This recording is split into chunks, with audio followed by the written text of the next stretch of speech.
Vocês? Tá tudo preto. Ah, agora tá. Oi, tudo bem? Eu entrei um pouquinho antes pra gente terminar, mas acho que tá tudo certo. Tá. Só regular a imagem aqui. Boa noite, boa noite. Boa noite. Daqui um pouco a Marta tá entrando, eu sou Ela já assessora tá. de Ela tá. comunicação dela. Ah, tá. Já entrou? Não, ela já vai entrar. Sim, ela já vai entrar. Tá conseguindo nos ouvir bem? Sim, tudo certo. Tá bem. Tudo ótimo.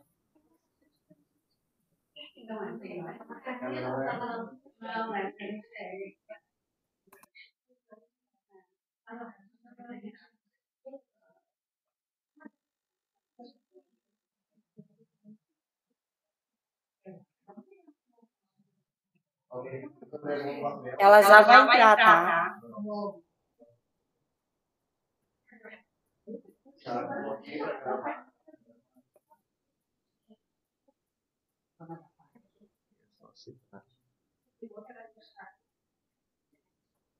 Depois eu vou ficar escondida aqui.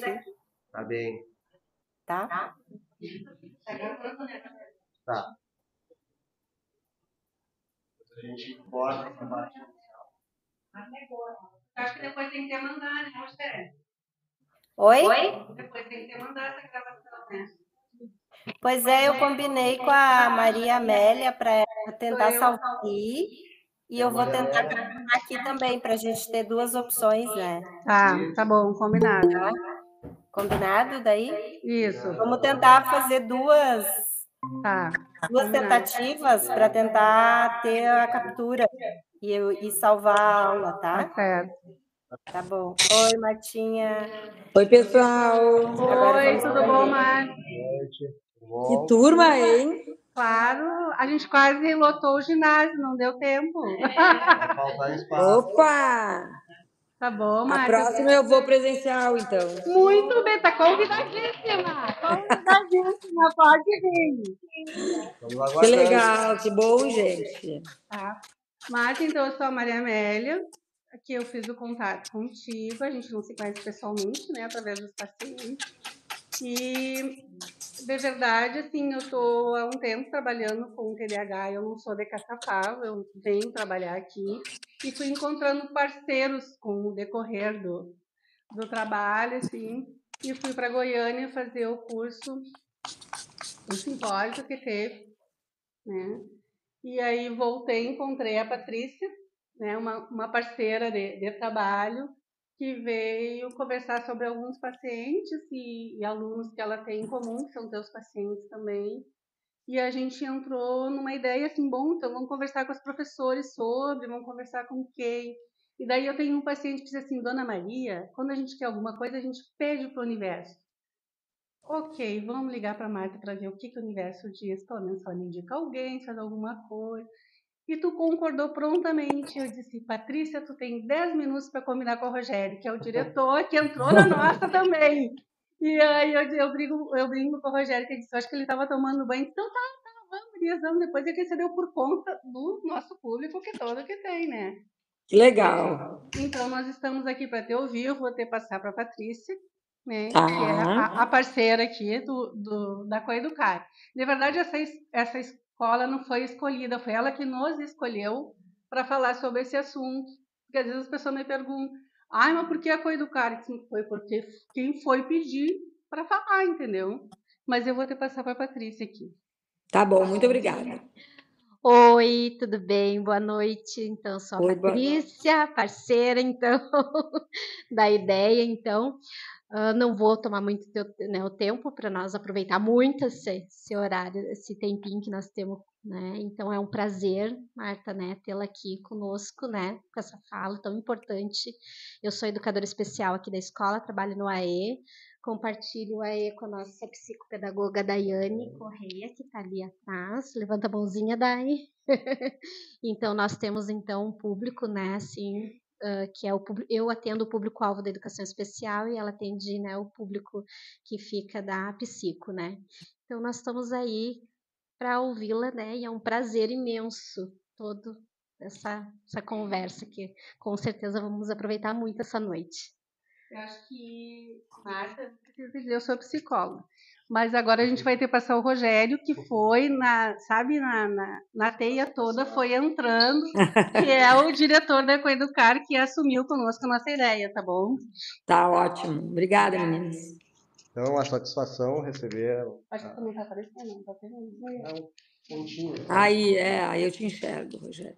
Então, assim, em nome da escola, aqui dos professores e funcionários da equipe diretiva, a Luciana aqui é a nossa vice-diretora, a Fernanda da orientação, a Eveline da supervisão, né, e os demais professores, funcionários aqui da escola, a gente tem um grande agradecimento, né, pela noite de hoje. E estamos com a escola de portas abertas para ti, né, quando quiser vir nos visitar aqui pessoalmente. E Tá a bom. gente tá, assim, a gente organizou uma dinâmica, né? Não sei como é que tu pretende, se a gente pode interromper no meio ou deixa para fazer perguntas no final. Bom, então assim, pessoal, eu queria também agradecer o convite, fiquei muito feliz. Adoro quando as escolas se manifestam para querer ajudar, eu acho que isso é o grande passo, é esse, né? Muitas vezes a gente tenta conversar com as escolas não querem nos receber. E daí, quando vem o pedido da escola para que a gente fale, é uma honra poder ter essa oportunidade de passar um pouco de informação para um bem maior, que são os alunos de inclusão, né? Daí eu queria agradecer a Rochelle também, que sempre me ajuda em todos os momentos, e está aí ela presente. E acho assim, Rogério, que a gente não tem... Eu vou conversar com vocês, eu não vou apresentar nada de aula, eu tenho toda a aula meio que na minha cabeça, assim. Acho que a gente pode, se alguém tiver uma dúvida, não tem problema levantar a mão. Acho que flui mais se a gente deixar para o final, tá? Eu pretendo aí falar os 40 minutos e depois a gente acaba deixando uns 20 minutos para perguntas. Se precisar passar um pouquinho, não tem problema. Mas se alguém tiver também alguma pergunta que não conseguir segurar, pode fazer. Como é online, o ideal seria a gente deixar o microfone de vocês desligado, para não ficar tendo essa interferência na fala. Mas, obviamente, se alguém levantar a mão, é só ligar o microfone e fazer pergunta. Vocês podem ir anotando as dúvidas de vocês, e aí no final a gente conversa, tá? Pode ser assim? Foi mais ou menos o que a gente tinha combinado, então, Marta, de tu falar e depois a gente deixar para as pessoas irem perguntando, anotar algumas coisas, depois perguntar, tá? Mas fica à vontade, de verdade a gente está para te ouvir. Tá, a ideia, assim, não é falar horrores, e é mais tirar dúvidas com vocês mesmo, que devem ter muitas, né? Por conta dessa demanda cada vez maior de crianças com condições atípicas de desenvolvimento. Então, eu vou dar uma introduzida, né? A ideia hoje é falar mais de autismo e altas habilidades, né? O que a gente chama de dupla excepcionalidade. Mas eu vou falar um pouquinho também de tripla excepcionalidade, vou botar o TDAH no pacote. E aí depois vocês, enfim, façam as perguntas necessárias. Bom, o que acontece hoje em dia, né? Por que a gente tem a pergunta que não quer calar, assim? Por que a gente tem tantos casos de pacientes com diagnóstico de autismo? E isso não era uma realidade há poucos anos, né?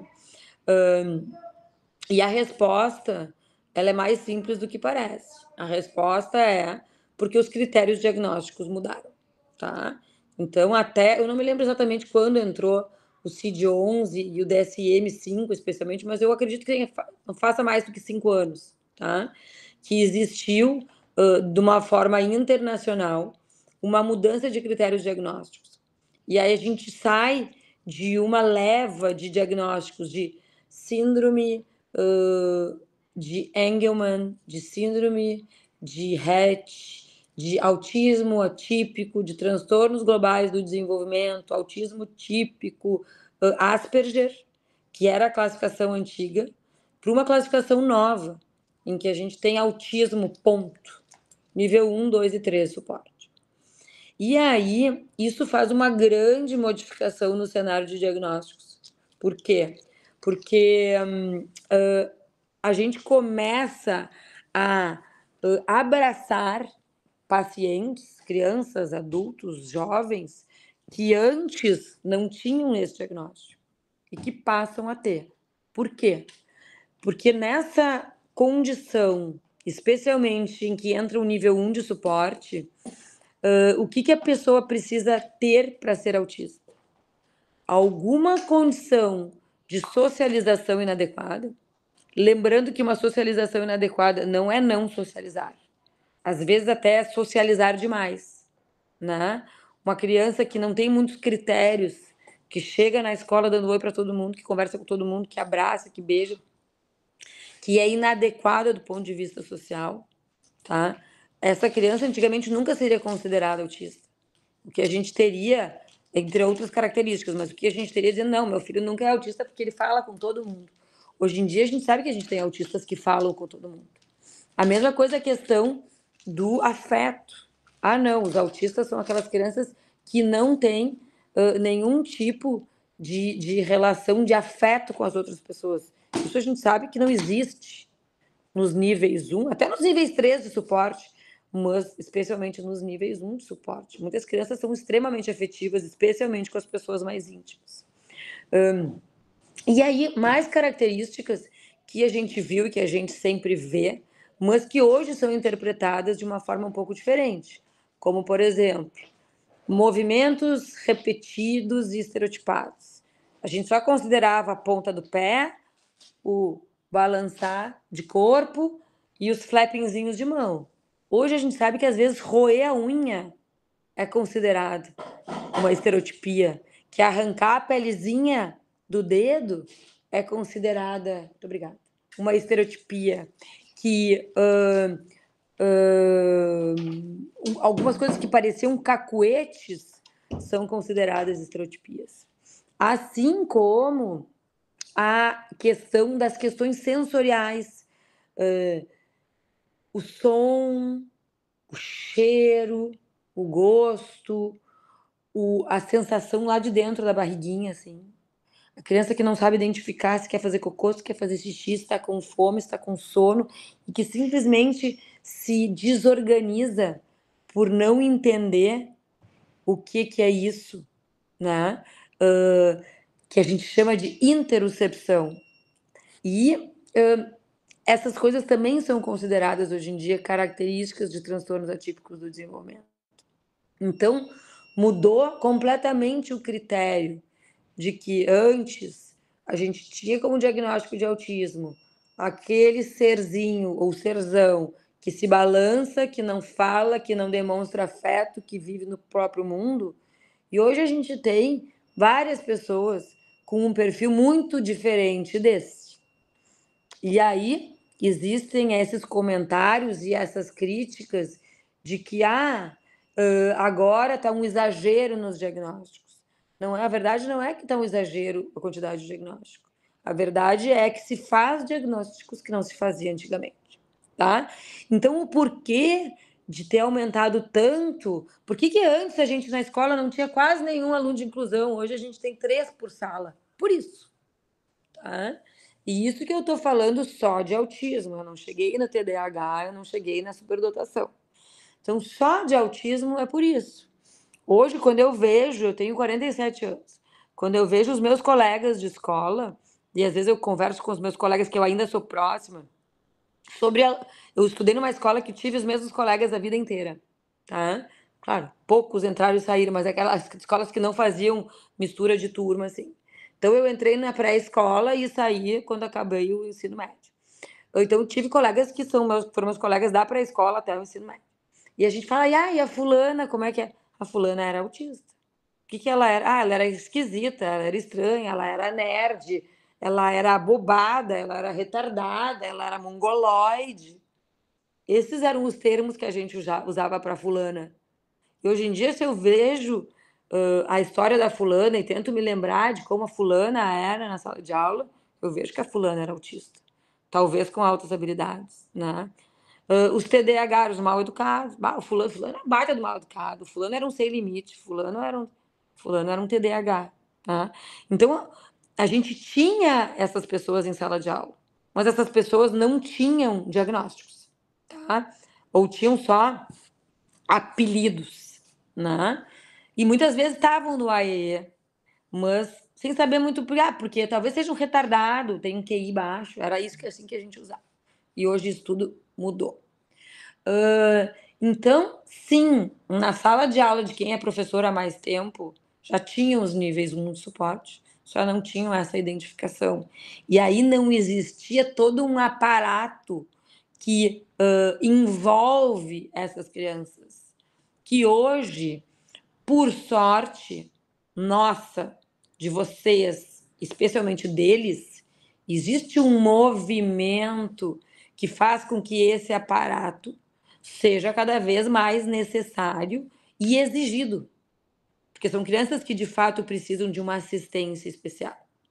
O quão grande é essa assistência vai depender muito do que esse paciente precisa, do que esse aluno precisa.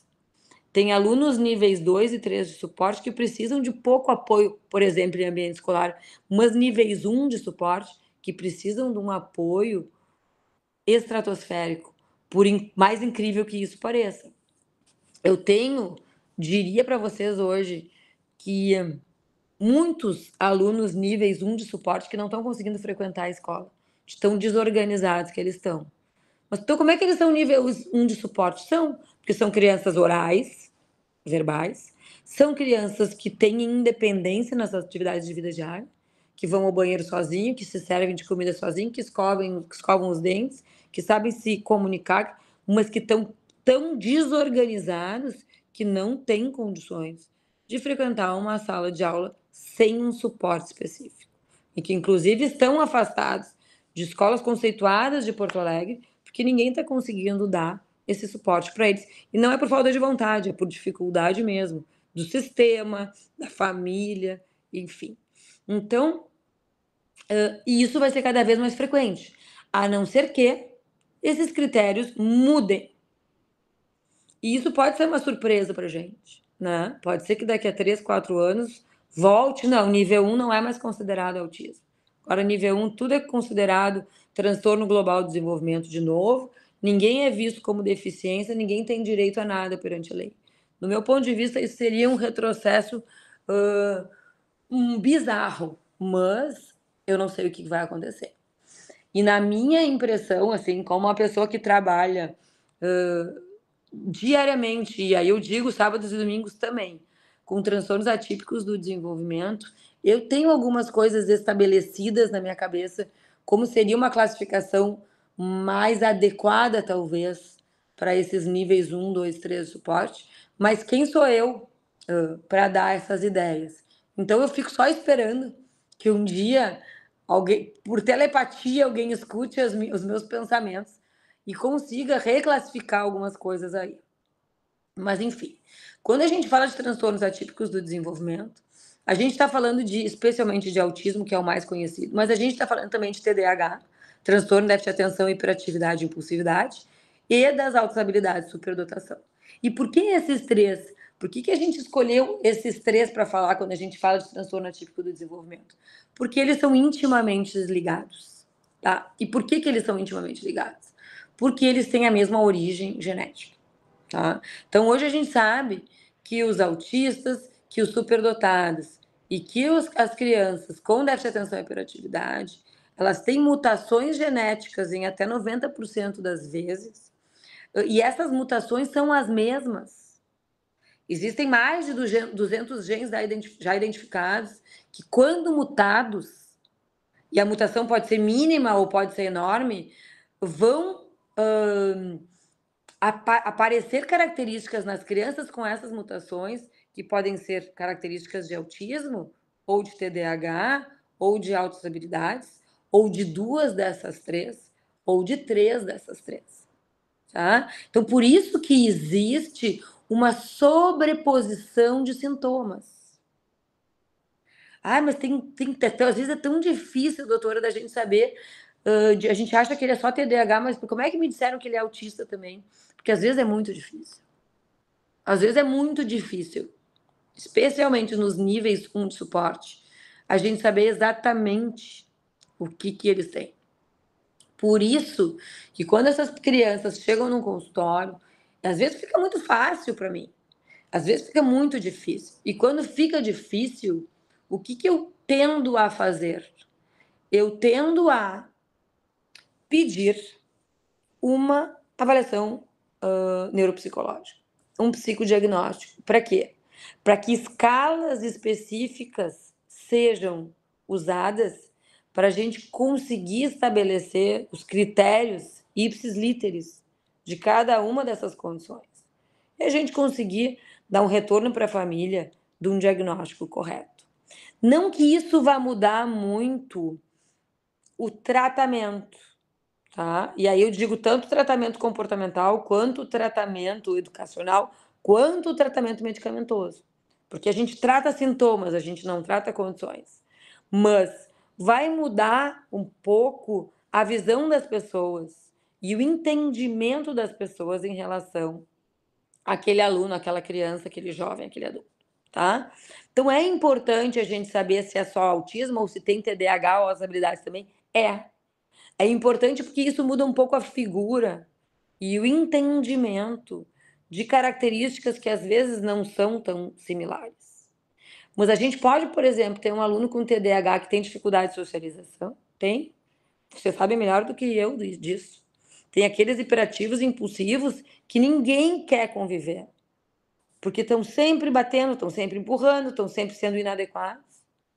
Ah, então ele é autista. Se ele socialmente não é aceito, ele é autista. Não, ele pode ser TDAH só. Mas pode ter essas características de socialização inadequada. Assim como as questões sensoriais. Ah, toda criança que bota a mão no ouvido quando tem uma muvuca na sala de aula ou quando tem o barulho da sirene autista, não. Essa pessoa pode ter um simples transtorno no processamento sensorial ou ela pode ter uma hipersensibilidade auditiva isolada, mas ela também pode ser autista, ela pode ser TDAH e ela pode ser superdotada, porque os superdotados também têm questões sensoriais muito diferentes das dos típicos. Os superdotados também podem ter dificuldade alimentar com uma restrição, com uma seletividade, como muitos autistas têm. Os TDAH também podem. Então, às vezes, existe um mix de sintomas que são bem difíceis de serem diferenciados. Então, essas dúvidas que vocês devem ter com muitos alunos, não são dúvidas só de vocês, são dúvidas nossas também. São dúvidas dos terapeutas também. E não é incomum, tá? Eu tá atendendo uma criança, eu olhar para aquela criança, eu fechar um diagnóstico, eu começar uma reabilitação e voltar 6 meses depois daquela família com laudos dos reabilitadores dizendo: estamos questionando o diagnóstico. E, de fato, quando tu revê aquela criança no consultório, tu fica pensando: uau, será que eu me enganei? Porque os sintomas praticamente desapareceram. Mas daí, quando a gente relembra como aquela criança chegou, a gente vê que não, que aquele diagnóstico naquele momento existia. E como a gente não diz que existe cura do autismo, por exemplo, porque não é uma doença, a gente não diz também que a criança sai do espectro, porque ainda não tem permissão científica para falar isso, a gente fica em dúvida. E o que normalmente é a resposta para essa dúvida? É que essa criança reabilitou muito bem.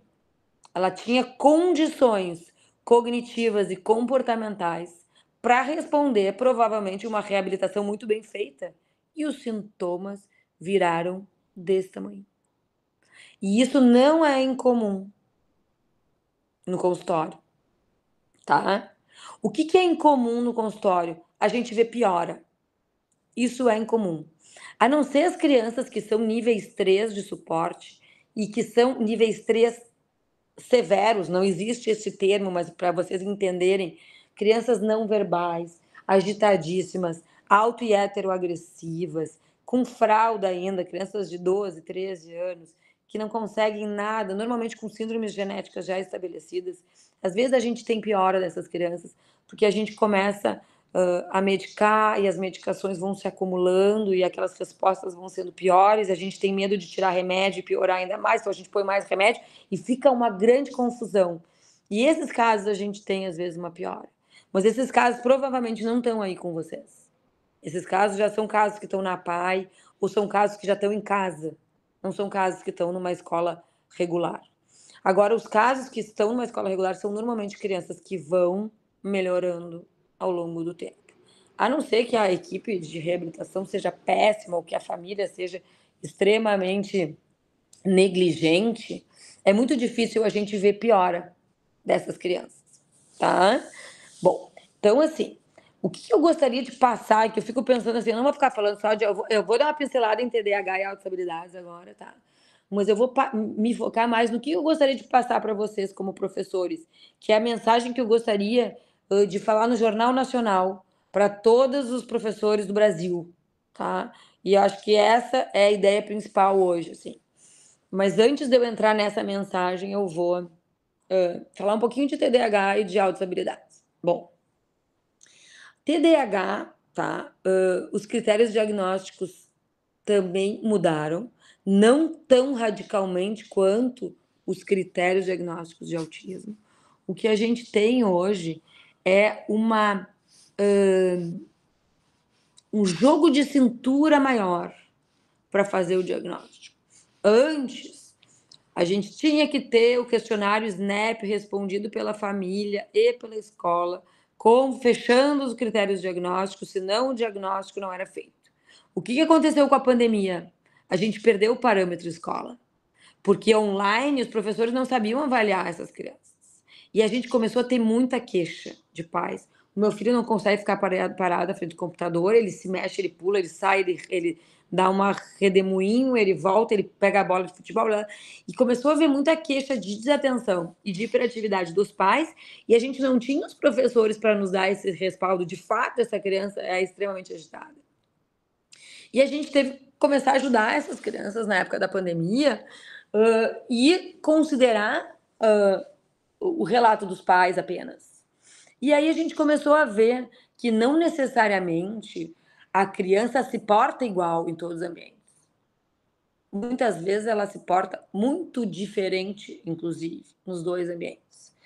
E aí, então, ela não tem TDAH? Não, ela tem.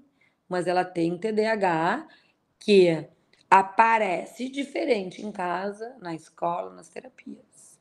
E ela precisa ser tratada, sim, de novo, não necessariamente com remédio, mas ela precisa ser vista como uma criança que tem um transtorno de desenvolvimento, que faz com que ela seja desatenta, ou hiperativa, ou impulsiva, ou os três, tá? Outra coisa que mudou é que antigamente a gente considerava hiperatividade e impulsividade juntos. E ainda é. Quando a gente vai usar questionários, ainda eles estão juntos. Mas a gente sabe que hoje em dia a gente pode ter, por exemplo, impulsividade com desatenção e não ter hiperatividade. E esse tipo de TDAH é considerado um TDAH combinado, tá?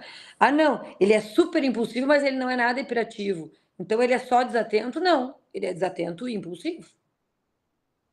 Antes tinha que ser hiperativo e impulsivo. Hoje a gente pode ter um desatento impulsivo, mas não hiperativo, por exemplo, tá?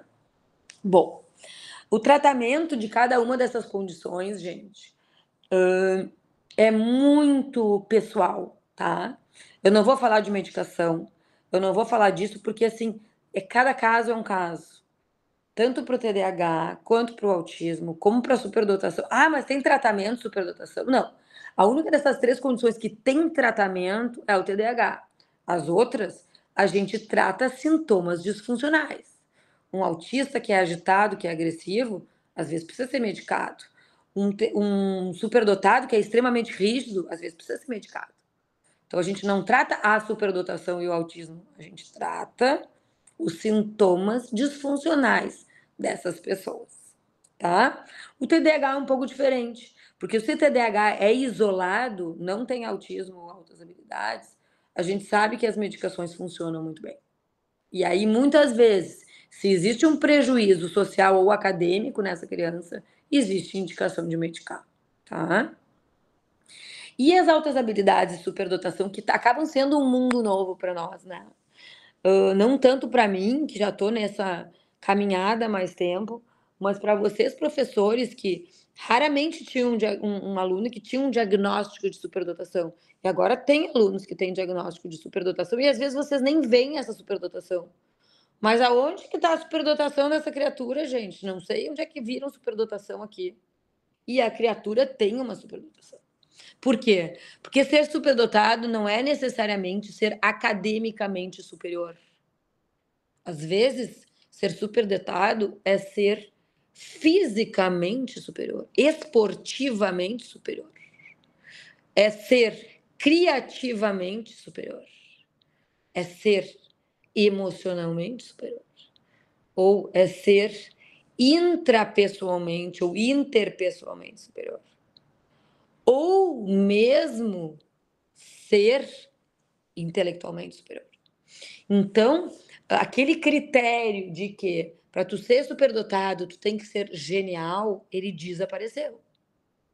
Tanto é que existem muitos autistas superdotados que têm uma extrema dificuldade de relacionamento, que têm dificuldade de mostrar a sua superdotação, mas que têm capacidades acima da média em determinadas áreas, né? E isso é considerado alta habilidade. Tem pouquíssimas pessoas no Brasil que sabem fazer bem esse diagnóstico. Prestem atenção. Um diagnóstico amplo de altas habilidades. Tem pouquíssimas pessoas no Brasil que sabem fazer.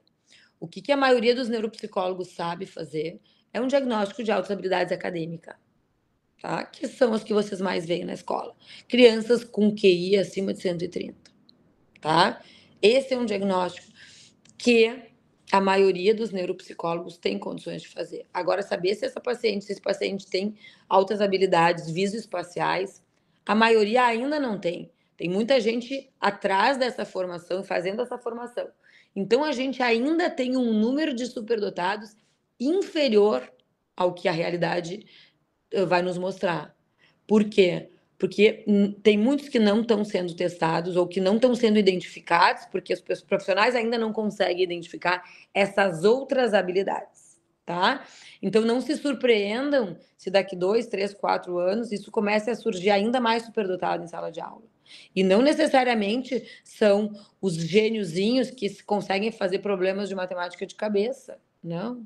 Tem dons musicais, ouvido absoluto, ou um olhar em terceira dimensão, ou uma capacidade visoespacial muito acima da média, tá? E outra coisa que a gente tem que considerar são essas questões de dupla e tripla excepcionalidade. Então, são pessoas que têm condições, mas que muitas vezes, pelas suas deficiências conjuntas, não conseguem mostrar essas condições acima da média que elas têm. Então, existem muitos autistas que também são superdotados, mas que isso não aparece, porque o autismo puxa essa superdotação para baixo, assim como o TDAH. E que no momento que a gente começa a ajudar eles na superdotação, no TDAH ou no autismo, a gente começa a ver crianças que começam a mostrar os potenciais que estavam escondidos nas suas deficiências, tá? Por isso que essa identificação, e aí entra a mensagem que eu quero passar para vocês e que eu gostaria de passar para todo mundo. Essa identificação dessas crianças atípicas, ela pode e deve ser feita por vocês, professores. E ela é, muitas vezes, feita por vocês, professores. Mas muitas vezes ela não é ouvida. Os professores vão lá e falam, tem alguma coisa que não está bem, tem alguma coisa diferente, esse aluno não funciona como os outros. Ah, tá bom, isso aqui. E ninguém ouve. E aí fica aquele atípico em sala de aula. Ah, não, porque a professora falou. Não, a gente tem que passar a mensagem para o mundo de que as pessoas que estão mais próximas por um longo período da vida dos nossos filhos são os professores. E além de estarem mais próximas, são pessoas que estão muito acostumadas com a infância. Então, elas conseguem ver o que é típico e o que é atípico. Então, quando eu recebo uma paciente no consultório e a mãe traz a queixa de que a escola me pediu a avaliação, eu já abro um olho desse tamanho. Provavelmente tem alguma coisa por aí. Porque sim, porque foi uma percepção que foi sendo vista ao longo do tempo, até que aquela professora conseguiu ser ouvida e a coordenação chamou aquela família e disse: olha, a professora acha que tem alguma coisa que não está bem. Esses pacientes, 99% das vezes, têm algum diagnóstico. Muito mais do que o que a família pediu, ou o que o vizinho pediu para ver, ou que a avó acha que não está bem. São os que os professores conseguiram ser ouvidos e esses alunos chegaram no consultório, tá? Não tem problema a gente achar errado. O problema é a gente fingir que não achou para não querer se expor de achar errado. E não é papel de vocês dar diagnóstico. Vocês não têm que saber se o aluno é autista ou não. Vocês têm que saber que se aquele aluno está se comportando diferente, se aquele aluno está reagindo diferente, se aquele aluno está emocionalmente diferente dos outros, comportamentalmente diferente dos outros, mais reativo ou muito menos reativo do que os outros. E essa informação precisa ser ouvida e precisa ser passada adiante, para que chegue nas famílias e que chegue a nós, e aí a gente consiga identificar e, posteriormente, ajudar essa criança a se desenvolver melhor. Então, a maior mensagem é essa, é assim, os professores são talvez os agentes de saúde / educação mais habilitados para nos levantarem suspeitas de transtornos atípicos do desenvolvimento. Vocês são esses agentes que têm esse olhar, que estão ali todos os dias com os mesmos alunos e que conseguem falar: olha, ele tem alguma coisa que não está bem. Às vezes pode ser que o pai e a mãe estejam brigando em casa e seja só isso. Mas vocês estão vendo que não está bem, e isso tem que ser levado adiante, tem que ser levado em consideração, tá? Pode ser porque a cachorrinha morreu e ninguém sabe, mas isso precisa ser levado. E pode ser uma coisa muito maior do ponto de vista de neurodesenvolvimento, tá? Então, assim, essa é a maior mensagem. Os responsáveis pela maioria dos diagnósticos que vão, consequentemente, ajudar essas crianças são os educadores. Em todas as esferas, desde a creche, a pré-escola, a escola, inclusive a universidade. Quando a gente tem um professor, claro que quando vai ficando mais velho, o tempo do professor com o aluno é muito menor. Até o 5º ano, o tempo é muito maior. Depois começa a ficar mais difícil dos professores identificarem esses alunos, porque eles passam um período a cada 2, 3 dias ali. Mas enquanto a gente está ali no ensino fundamental, a gente tem, até o ensino fundamental, a gente tem muito tempo com o aluno. E aí a gente consegue fazer essa identificação, e é a idade principal de se fazer a identificação para conseguir mudar o curso de vida dessa pessoa, tá? Então, essa é a principal mensagem. E aí, provavelmente vocês vão ter perguntas, que eu logo vou abrir para as perguntas, porque eu acho que é a parte mais bacana, sobre, assim, as questões de adaptação de currículo, quando é que a gente tem que fazer uma aceleração de ano, né, um adiantamento escolar, quando é que se adapta currículo, quando é que a criança tem que ir ser vista no AEE, quando é que existe uma necessidade de fato de ter um monitor exclusivo, quando o AT deve entrar em sala de aula. E aí eu acho que são muito mais perguntas para eu responder do que questões para eu colocar aqui, porque são casos muito individuais, né? Em linhas gerais, para eu concluir a minha fala e eu abrir para vocês, o que a gente vê no dia a dia de maior necessidade? Todas as crianças atípicas, e aí eu englobo especialmente esses 3 diagnósticos que eu falei, na maioria das vezes elas vão precisar de algum tipo de adaptação. Seja ela curricular, seja ela de distribuição de sala de aula. Talvez ficar mais perto do professor, longe da bagunça, mais perto do quadro negro, da lousa, longe da janela. Talvez seja só isso a adaptação. E talvez não, talvez ela venha precisar de uma pessoa constantemente do lado dela, para ela consiga se regular, para que ela consiga se regular e responder ao ensinamento do professor.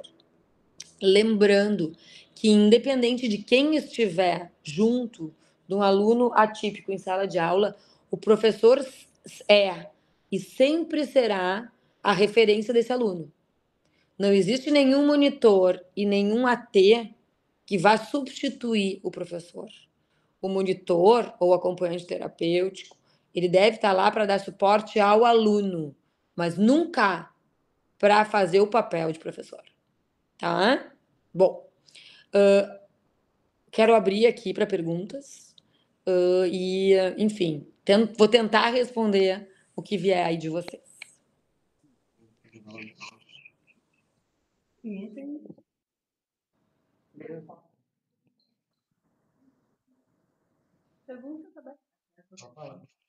Oi. Oi. Hiperfoco, poderia falar para a gente um pouquinho? Posso.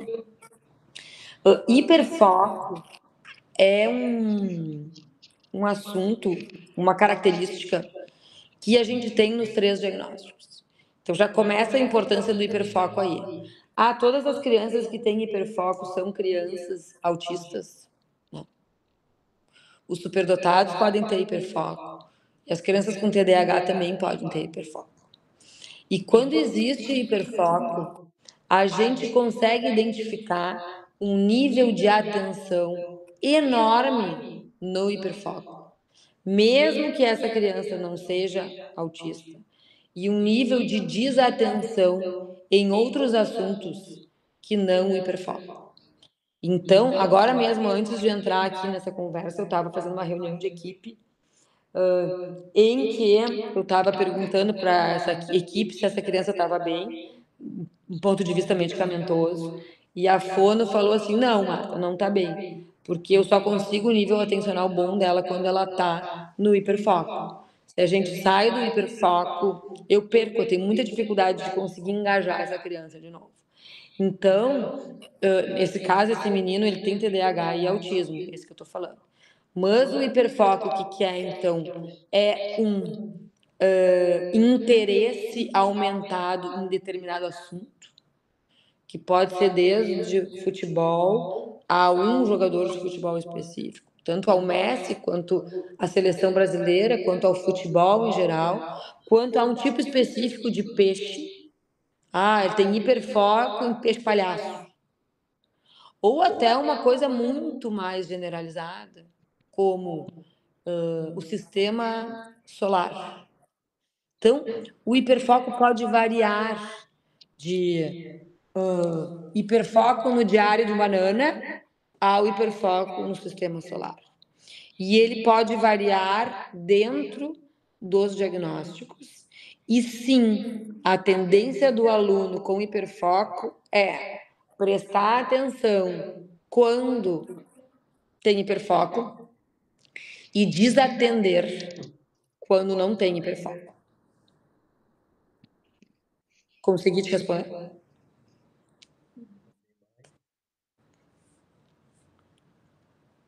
Alguém mais, pessoal?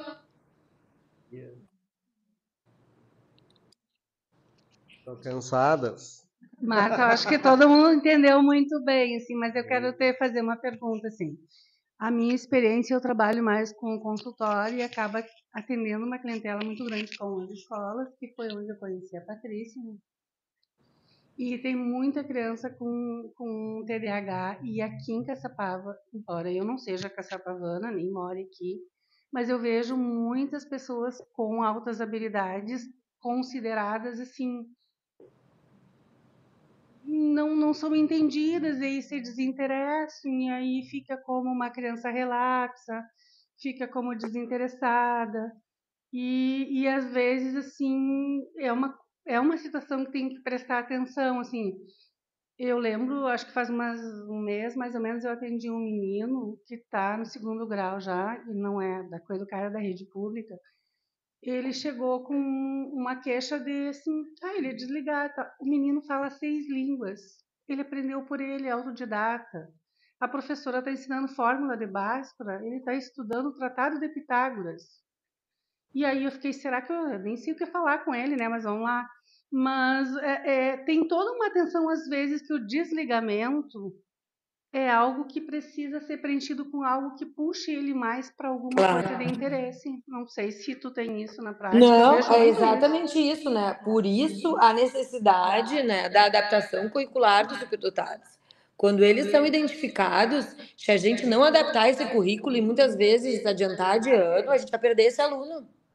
Né? No Vivendo a Superdotação lá de São Paulo, do ano passado, nesse congresso que teve, a gente ouviu o relato de um aluno que abandonou a escola no final do ensino fundamental. Abandonou a escola. E ele tinha um QI de 160. E ele não acabou o ensino fundamental, porque ele faltava, ele achava aquilo entediante, ele não copiava, ele tirava notas ruins, porque ele achava muito entediante copiar do quadro. E isso a maioria dos superdotados acha, tá? Um porre copiar do quadro, qualquer coisa, qualquer informação, porque para eles não precisa copiar. Copiar é perder tempo, tá? Então eles acabam... Existe um número alto de evasão escolar de pessoas superdotadas não identificadas. Por isso que é imprescindível a gente tentar entender o perfil dessa pessoa, dessa criança, e adaptar esse currículo, né? Fazer com incluir essa criança, esse aluno, para ele não parecer desinteressado, parecer mal educado, parecer TDAH, e na verdade ele é superdotado. É exatamente assim. Eu vejo muito isso, Marta, e me preocupo muito porque eu não sei se é uma característica em geral, mas aqui nessa cidade eu vejo muitas pessoas com altas habilidades desacreditadas, passadas como relapsas, e são umas ricas de umas criaturas que têm uma habilidade assim muito, muito, muito grande. Então, essa que é a função, né? Assim, essa que é a ideia principal dessa conversa. É que vocês identifiquem, né? Ou pelo menos desconfiem, que se faça a identificação e que a gente ajude essas pessoas. Porque muitas vezes as famílias são simples, ser superdotado não tem nada a ver com dinheiro. Ser superdotado não tem nada a ver com classe social, né? Então, assim, às vezes são famílias que nem entendem a superdotação dos seus filhos. Eu tenho pacientes que os pais são analfabetos e as crianças são geniais. E os pais não conseguem nem entender a dimensão do que eu estou falando para eles. Mas, assim, esses pais, essas famílias são sortudas, porque teve alguém lá que falou, olha, a gente precisa avaliar essa criança. E os pais esforçados foram atrás. Então, o papel de vocês é esse, assim, tentar identificar e fazer essas pessoas serem vistas, serem ouvidas, serem avaliadas para a gente poder ajudá-las a não desaparecerem na sociedade. E a inteligência, assim como todas as outras coisas, se não trabalhada, ela diminui. O músculo, se não trabalhado, ele vai embora. Então, aqui, se a cabeça não é trabalhada, pode aumentar o valor de QI? Pode, e muito. Se uma pessoa fizer um trabalho intelectual forte. Pode baixar um valor de QI? Pode, e muito também, se tu simplesmente desusar a tua cabeça. Né? Aí, só um pouquinho que entrou um... Peraí. Desculpa, entrou uma chamada aqui. Então, é isso aí. A gente precisa identificar para ajudar esse público. Marta, eu gostaria que tu explicasse um pouquinho para nós aqui a aceleração, né? Porque a aceleração, ela tem vários tipos, né, de aceleração, né? Ela tem o parcial, tem, no caso, o acelerar total, ou partes do currículo, né? E como aqui na escola nós tivemos uma experiência este ano, né, de aceleração, e ficou assim, a gente teve que fazer estudamos muito, né, o melhor caminho, e ficou algumas dúvidas, assim, o que seria melhor, né, porque, na verdade, assim, ó, para nós chega muito ainda a questão, assim, não é acadêmica, mas que área, né, ela... Então, até que ponto tu entendeu esses tipos de aceleração e o que seria, no caso, assim, cada caso é benéfico para essa criança, né, para esse aluno, né?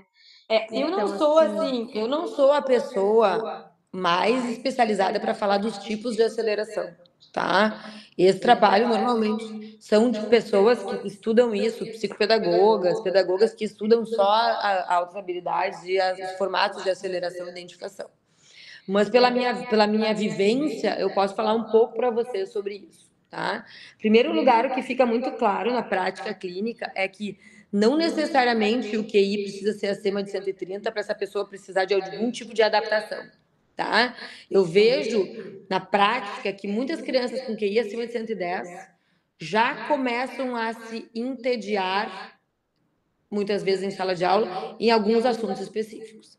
Então, o que a gente deve reparar num aluno que tem um QI de 110, 120, 130? Primeiro, quais são as áreas em que ele funciona muito acima da média e quais são as áreas, porque às vezes pode existir uma assincronia. O cara sabe tudo de matemática, mas português não.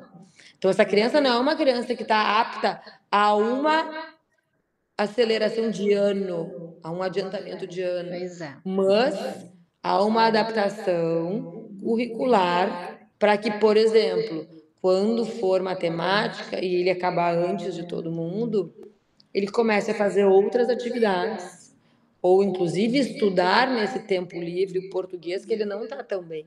Às vezes está, inclusive, aquém dos outros.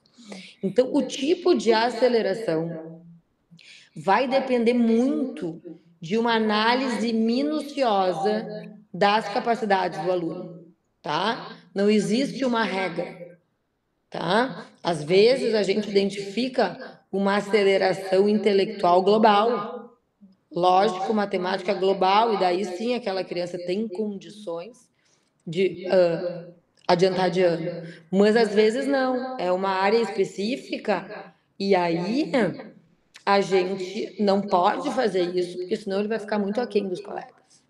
Uma outra coisa muito comum, então isso é muito individual, tá? Muito individual, né? Muito. É uma análise muito individual.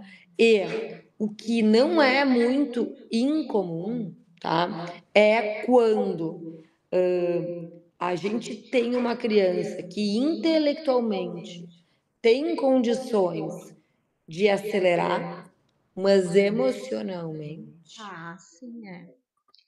Sim, Não. porque tem crianças, por exemplo, assim, que são alfabetizados com, né, são lá com 4, 5 anos, 3, né, e os pais, assim, aí ficam, claro, daí tem toda a investigação se realmente tem altas habilidades ou só foram, né, super se é só uma hiperlexia, né? Exatamente. Mas tem essa a maturidade, né, o emocional, né, isso aí com certeza influencia muito. Então, às vezes a gente acaba não adiantando, não acelerando um aluno para conseguir melhorar o emocional dele. Então, a gente entra com uma psicóloga, atendimento psicológico 2 vezes por semana, às vezes medicação, e corre atrás do intelectual para poder, num outro momento, acelerar. Tá. Doutora Marta, boa noite. Eu sou a Luciana, vice-diretora do colégio, professora de ciências também e trabalho há 21 anos na rede pública, tá? Como bem professora em sala de aula. Doutora Marta, um questionamento que eu gostaria de fazer é em relação aos diagnósticos, tá? Toda a sua fala, assim como o trabalho da Maria Amélia, que a gente acompanha, é um trabalho que se leva tempo, né? Revisão, avaliação. E muitas vezes, não aqui na nossa escola, porque a nossa escola, né, como é uma escola particular, né, o poder aquisitivo, né, proporciona aos filhos, mas muitas vezes, como professora da rede pública, então eu vou aproveitar esse espaço aqui, né, para fazer, mas eu acho que é uma angústia né, pertinente. Diagnósticos que são feitos numa consulta de 40 minutos.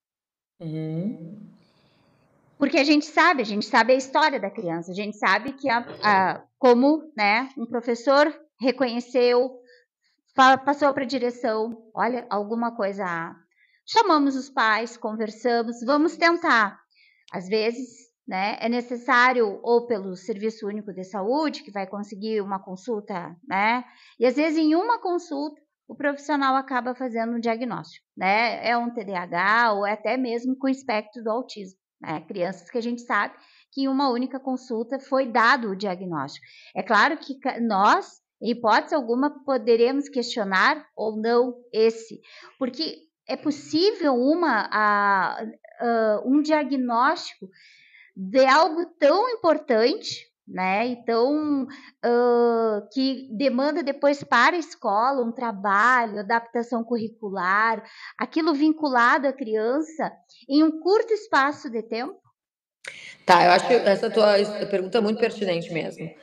E a resposta é assim, é possível, tá? Mas não necessariamente isso acontece todas as vezes.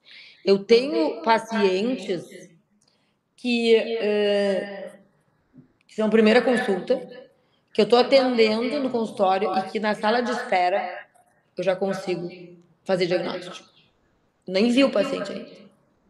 Só pelo padrão de barulho, pelo padrão de gritos, pelo padrão de funcionamento, eu consigo fazer diagnóstico. Óbvio que esses diagnósticos que eu faço na sala de espera são crianças, normalmente, os níveis autistas níveis 3 de suporte, que estão quebrando a sala, tá? Mas as crianças com altas habilidades, com TDAH, com nível 1 ou 2 de suporte, que são diagnósticos mais delicados, mais difíceis de serem feitos, às vezes sim, tá? E não são poucas vezes. Obviamente, vai depender muito da experiência desse profissional. Eu entendo perfeitamente que tem mães que chegam, ai, meu filho é muito agitado, ah, teu filho tem TDAH, tchau, pá. E daí a escola tem que se virar nos 30 para ajustar aquele TDAH. E, na verdade, não foi feito um diagnóstico, né? E isso pode acontecer em consultório de médico particular, pode acontecer em plano de saúde, em SUS, em qualquer lugar. Ao mesmo tempo, tem médicos e pacientes que, em 20 minutos, a gente consegue fazer um diagnóstico, tá? Assim como, por exemplo, um diagnóstico de altas habilidades, para a gente formalizar um diagnóstico de altas habilidades, a gente precisa de um psicodiagnóstico. Mas, clinicamente, eu consigo dizer que muitos dos meus pacientes são superdotados antes mesmo desse diagnóstico. E não é porque eles sabem raiz quadrada com 2 anos, necessariamente. É porque, às vezes, eles têm ouvido absoluto. Às vezes, eles chegam no consultório e começam a batucar com o dedo a mesa, com 2 anos de idade, num ritmo que eu tenho certeza que aquela pessoa tem alta habilidade musical. Tá? Ou o pai me mostra um vídeo, olha aqui, doutora, que ele faz. E daí tu olha e fala, uau! Então, o pai às vezes te traz uma informação de casa, um vídeo, um relato de alguém que ajuda a corroborar com a tua hipótese diagnóstica. Ao mesmo tempo, tem pacientes que eu vejo há 1 ano e meio, a cada 3 meses, e que eu ainda não tenho certeza o que eles têm. Hoje, eu vi 2 no consultório. 2 crianças que vieram, doutora, a gente veio saber se o meu filho é autista. 2 famílias, não se conhecem, diferentes. E acabou assim, depois de 1h10 de consulta, eu falei, não sei. Não sei se é. Crianças pequenas, claro. Mas, Marta, assim, eu entendo que a Luciana está perguntando e que eu faço o mesmo questionamento. Muitas vezes eu me questiono, porque para eu chegar nesse diagnóstico, para encaminhar para uma avaliação, eu sempre peço um suporte de ajuda, né? Porque normalmente vai para avaliação, vai para neuro, vai para fazer toda uma avaliação diagnóstica com testar e tal. Mas o que a Luciana está te perguntando, que é uma situação nossa, prática, muitas vezes tu recebe um diagnóstico que muitas vezes essa criança foi olhada, mas não foi avaliada. Tu está falando de uma pessoa que tem uma experiência como tu muito longa, mas às vezes a gente recebe, eu recebo no consultório e com certeza os professores recebem na escola, alguém que não é avaliado, que é olhado. E a gente tem que ficar, eu tenho muita preocupação, concordo plenamente com a Luciana, muita preocupação quando chega um diagnóstico, como é que foi feito. Porque muitas vezes tu tem bastante experiência, sabe? Eu já tenho 34 anos de experiência, quanto um rótulo prejudica uma criança. Claro. E quando uma criança não é avaliada, Marta, ela é olhada, a Luciana tem toda a razão, é muito preocupante para nós no consultório e para eles na escola muito mais. Porque daí até tu conseguir reavaliar e reverter esse diagnóstico, Marta, olha, a gente, Deus livre, fica pro resto da vida. Não, eu sei, e essa é uma das preocupações que eu tenho, né? Até porque, por exemplo, um diagnóstico de autismo é um diagnóstico de deficiência. E é um diagnóstico eterno. Até agora é um diagnóstico que vai ter. Então, assim, essa pessoa é deficiente e terá que levar o nome de deficiente para o resto da vida. Isso pode dificultar a vida dela. Diagnóstico, né? É essa questão, doutora. O peso, né, Sim. que isso tem para uma criança e algo que acontece às vezes, que a gente vê claramente, porque a gente acompanha, né? É essa preocupação, essa angústia que a gente tem. Não, né? eu te entendi. É que tem os dois lados da moeda, né? Obviamente, um diagnóstico que não foi bem feito é uma tragédia, pode ser uma tragédia, tá?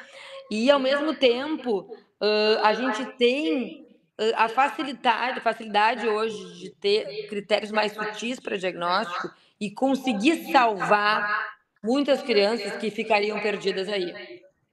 Então, entra nesse rol de confusão que agora todo mundo é autista.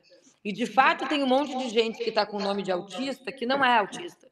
Que são esses que foram... Ah, é autista, sai daqui. Ah, porque ele faz birra, então ele é autista. Ó, autista, pá. Mas, ao mesmo tempo, tem uns que são. Então, eu não posso, infelizmente, responder por outros. Mas eu acho que sempre vocês podem questionar. Vocês podem até em algum momento ser mal vistos por questionar o diagnóstico. Mas eu acho assim, eu no meu papel de professora, que hoje não sou, mas que fiz uma formação quase para ser, porque eu quase larguei medicina para ser professora, eu acho que eu não ia sossegar. Eu ia falar, ah, não, mas não é. Ah, não, mas tem que ver de novo. Ah, não, mas procura outra informação. Ah, não, mas sei lá. Entendeu? Eu acho que a gente pensa a mesma coisa, Marta, porque é muito sério que é para o resto da vida esse carimbo, né? Então, eu tenho muito cuidado com isso, eu tenho muito medo, porque isso fica para sempre e é muito triste, dependendo do que for o diagnóstico, né? Ou justifica muitos comportamentos que podia ser modificado, poderia ser melhor trabalhado. Então vai ser sempre assim, não, só um pouquinho, né? Então tem muitas coisas assim, e acho que tem que ser bem avaliado isso. Eu acho, tá? E isso é um achismo puro, que a questão da deficiência, isso vai mudar com o tempo. Isso já está sendo questionado nos grandes meios científicos. Se um autista nível 1 tem que ser considerado deficiente, ou até quando ele vai ser considerado deficiente. Isso aí são coisas que estão sendo questionadas. Se uma pessoa com TDAH não pode ser considerada, porque às vezes eu tenho pacientes com TDAH que são mais deficientes do que autistas níveis 1. Mas eles não são considerados deficientes, os autistas são. Então, eu acho que isso tudo vai ser revisto pela academia médica. Mas, enquanto isso, a gente fica à mercê desses conceitos, dessas avaliações, enfim, né? Do que vem pela frente aí. Eu acho que esse é um das nossas conversas, eu e a Patrícia, é o quanto a gente tem que poder se instrumentar com alguém que tenha bastante experiência para a gente poder ter uma noção assim do que a gente vai questionar com alguém que tenha bastante experiência e que principalmente, eu sempre disse isso nesse meu tempo de trabalho, assim, que as pessoas têm que gostar do que fazem. Ah, é? Porque senão vão lá e fazem uma coisa, é isso, e não quer saber, essa família é muito chata, ou eu não quero, ou se incomoda muito, ou esse aluno é muito limpo, muito sujo, muito incomodativo, muito sei lá, e a gente acaba passando à frente sem ver a realidade do que Com pode certeza. ajudar, né, Marta? Tem toda a razão. Doutora Marta, outro ponto a ser, que eu gostaria, assim, das vivências que a gente tem na nossa escola. Com relação a crianças com espectro autista pequeno, séries iniciais, que ainda tem uma dificuldade de parar, né, do ritmo da escola, da sala, o tempo da 1 às 5. Aqui nós temos um dia que tem contraturno, então são 8 horas diárias, né? Ou de segunda a sexta, 4 horas diárias. O que nós podemos fazer, assim, na prática, né? Sugestões, vamos colocar assim, com relação à questão de tempo. o horário, o fechar, assim, porque a gente fala muito na adaptação curricular, né? Às vezes, para ele, não é necessário uma adaptação curricular. Vai super bem, vai tão bem quanto ou até melhor. Então, não é a questão do conteúdo, mas a questão do tempo, o permanecer na sala de aula, o permanecer sentado, né? O que pode ser feito, por exemplo, uma adaptação de horário? Não, poder pode, né? O que a Aham. gente tenta fazer normalmente é essas crianças que têm uma necessidade motora maior, normalmente elas precisam de fugas, pequenos intervalos para conseguir se mexer, botar isso para fora. Isso é muito sensório motor que a gente chama, né? Então, assim, levar para o pátio entre aulas para dar uma caminhada, para dar uma corrida, às vezes esses pequenos objetos sensoriais, esses poppets, essas coisas que tem hoje em dia, sentar numa bola de yoga. Então, existem alternativas para a gente fazer com que essa inquietude, que muitas vezes é busca sensorial, sensório-motora, melhore, sem necessariamente reduzir o tempo de aula desse aluno. Tá? Então, assim, bom, então vai para a sala ali de recurso, vai para a sala do lado, dá uma caminhada, vai até o pátio, toma uma água, senta na bola de yoga, faz alguma outra coisa e mexe numa massinha de modelar e volta. Às vezes, mesmo com esses recursos, a gente perde o tempo, né? Esse aluno não está conseguindo ficar atento, está atrapalhando os outros, está, inclusive, assim, se desregulando. E aí a gente tem que fazer uma combinação com os pais. Muitas vezes as entradas e as saídas são perturbadoras, né? Aquele fluxo de aluno entrando e fluxo de aluno saindo. Então a gente combina que cheguem um pouquinho mais tarde, que saiam um pouquinho mais cedo, né? Na descida do recreio, bateu para o recreio, espera um pouquinho, daí desce aquele aluno, sobe um pouquinho antes do sinal de novo. Então, fazer essas pequenas adaptações. Mas, de novo, né? Cada caso é um caso, então não existe uma regra, sabe? Eu tenho alunos que passam o tempo inteiro na escola com pequenas saídas para se regular, e tenho alunos que os pais têm que levar depois e buscar antes, porque não conseguem. Marta, existe um trabalho, eu já ouvi algumas vezes tu falar, que eu não sei se tem professor de educação física que hoje tem, que a atividade física regula bastante também, né? A atividade física é o maior liberador natural de noradrenalina e de dopamina, né? E é o que a gente dá na Ritalina, por exemplo. A Ritalina e o Venvanse, então a gente está dando dopamina, noradrenalina para essas crianças. Então, o que tem nos Estados Unidos, em alguns estados, né, dos Estados Unidos, que tem os governos independentes nos Estados Unidos, os estados, eles têm leis que obrigam a primeira atividade do dia ser educação física. Por quê? Porque aquele aluno chega em sala de aula, já vai para o motor. Pula, ativa, joga, se exercita, aí libera uma quantidade de dopamina e ele consegue ficar 2 ou 3 períodos mais tranquilo em sala de aula. Daí chega o recreio. E no recreio eles sugerem que se promova atividades motoras de novo. Então tem os monitores lá, vamos correr, pega, polícia ladrão, etc. Volta do recreio, dopamina lá em cima. Então a gente tem crianças ritalinizadas naturalmente por terem sido fornecidas atividades físicas em determinados intervalos de tempo suficientes para mantê-los atentos. Então é essa que é a proposta para esses alunos que têm mais necessidade motora, é que eles façam isso a cada tanto tempo.